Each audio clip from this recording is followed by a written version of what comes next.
Hello everyone, this is Dr. Leela.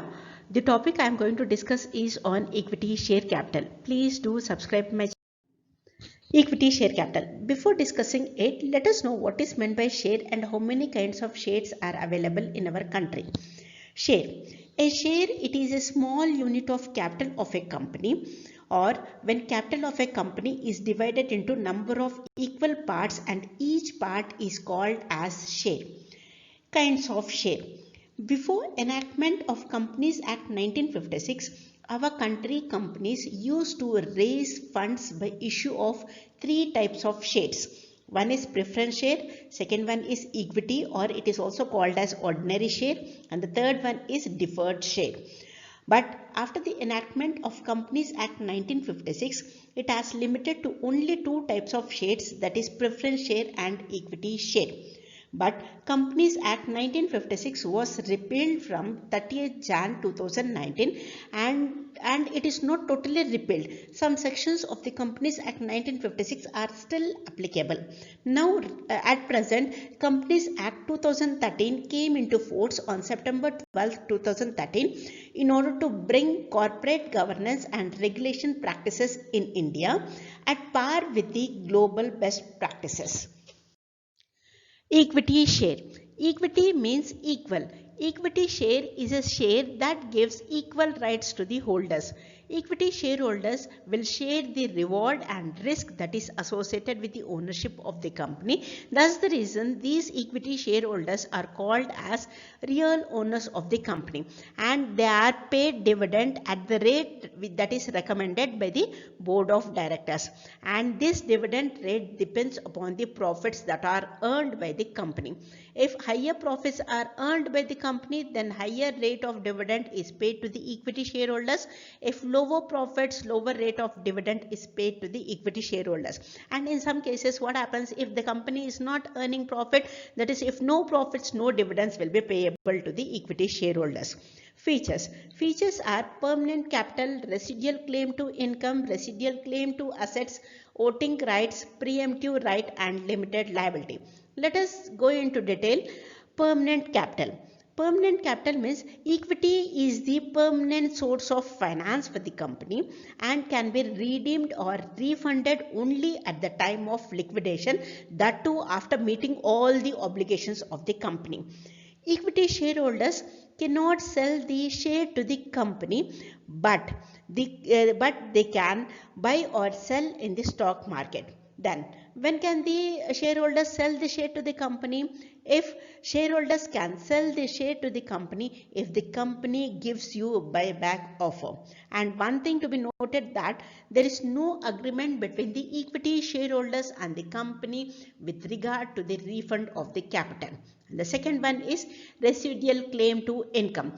Residual claim is also known as earnings that are available to the equity shareholders. Residual claim means income that is left over after paying all outsider claims. When I talk about the outsider claims, what all will be included? Profit after tax, preference dividend, etc. And here one thing to be noted that total residual income may or may not be paid as dividend, and there is no legal obligations to pay dividend to the equity shareholders even residual income is available. And the third one is residual claim to assets. Equity shareholders have a residual claim on firm's assets at the time of liquidation, and this is possible only after settlement of outsider creditors and preference shareholders, and the residue is paid to the equity shareholders. And the next one is voting right. Voting right, this is also called as right to control. Equity shareholders has a right to vote on every resolution that is placed before the company, and the voting rights are proportional to the share owners share of paid up capital of the company, and all shares will carry proportionate rights, and no company can issue shares which carry disproportionate voting rights. And the next one is preemptive right. Preemptive right means equity shareholders have legal right to buy new issue before offering to the public. And the last one is limited liability. Equity shareholders' liability is limited in nature to the extent of the investment in the shares. Advantages of equity shares. Advantages of equity shares can be discussed under two headings. First one is company point of view and the second one is investor point of view. The company point of view, the advantages are it is permanent resource of the company and long-term source of finance. There is no repayment liability. It does not impose any obligation to pay dividend. It does not create any charge over the assets of the company, and the issue of equity share capital increases the credit worthiness of the company. On the whole, the company point of view, the advantages are as equity capital is permanent, the company is not bothered with the problem of refunding. And returning of capital arises only when the company goes into liquidation, and there is no repayment of liability, and the company need not pay dividend compulsory. If the company earns profit, then only equity shareholders are entitled for the dividend, and if the company incur losses, equity shareholders have to forego the dividend. And equity shares are usually of relatively lesser nominal value, and they are likely to attract large number of investors belonging to all income groups. And when I talk about the investor point of view, the advantages are it provides more income, it gives right to participate in the control and the management of the company, and capital appreciation. And the disadvantages of equity share are, here again disadvantages of equity shares can be discussed both company point of view and investor point of view.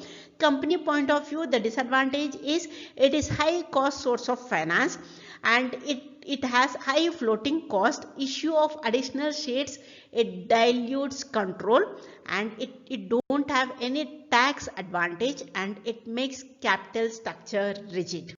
And investor point of view, there is no guarantee that is receipt of dividend, no guarantee that is receipt of the principal amount which have been invested at the time of incorporating it, and loss of capital due to fluctuations in share prices. And types of equity shares. We have three types of equity shares: sweat equity share, par value shares, and no par value shares. Let us go into detail. Sweat equity shares. Sweat equity shares means when equity shares are issued by a company to its directors or employees at a discount or for consideration other than cash, that is as a reward for the know-how or sharing intellectual rights or some other value additions to the company. Here, issue should be according to the SEBI guidelines and should be authorized by a special resolution that is passed by the company in the general meeting. And here, this is to specify number of shares to be issued, the price, and the consideration if any. And the second one is par value shares. Here, par value shares means, here par means nominal value of a share in memorandum of association established for legal purpose. The par value decided by the promoters of the first directors of the company and may be issued at par or at premium or at a discounted price. And the last one is no par value shares. Here, no par value of shares in the sense, here these types of shares are without par value. In this, memorandum of association specifies number of shares and not the price. They will be issued to the public at a stated price decided by board of directors.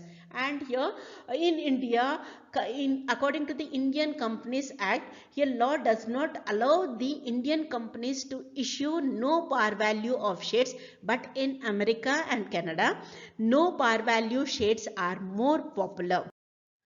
Safeguards for equity shareholders.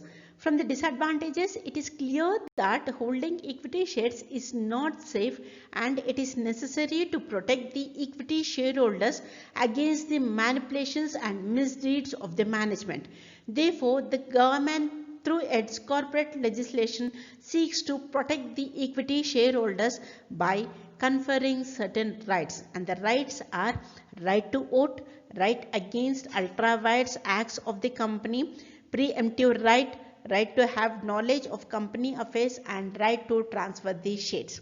The first one, right to vote. Here right to vote means the equity holders has right to vote on all the matters such as alteration of memorandum of association, articles of association, if there is any removal of directors or managing director, etc. Here the second one is right against ultra vires acts of the company.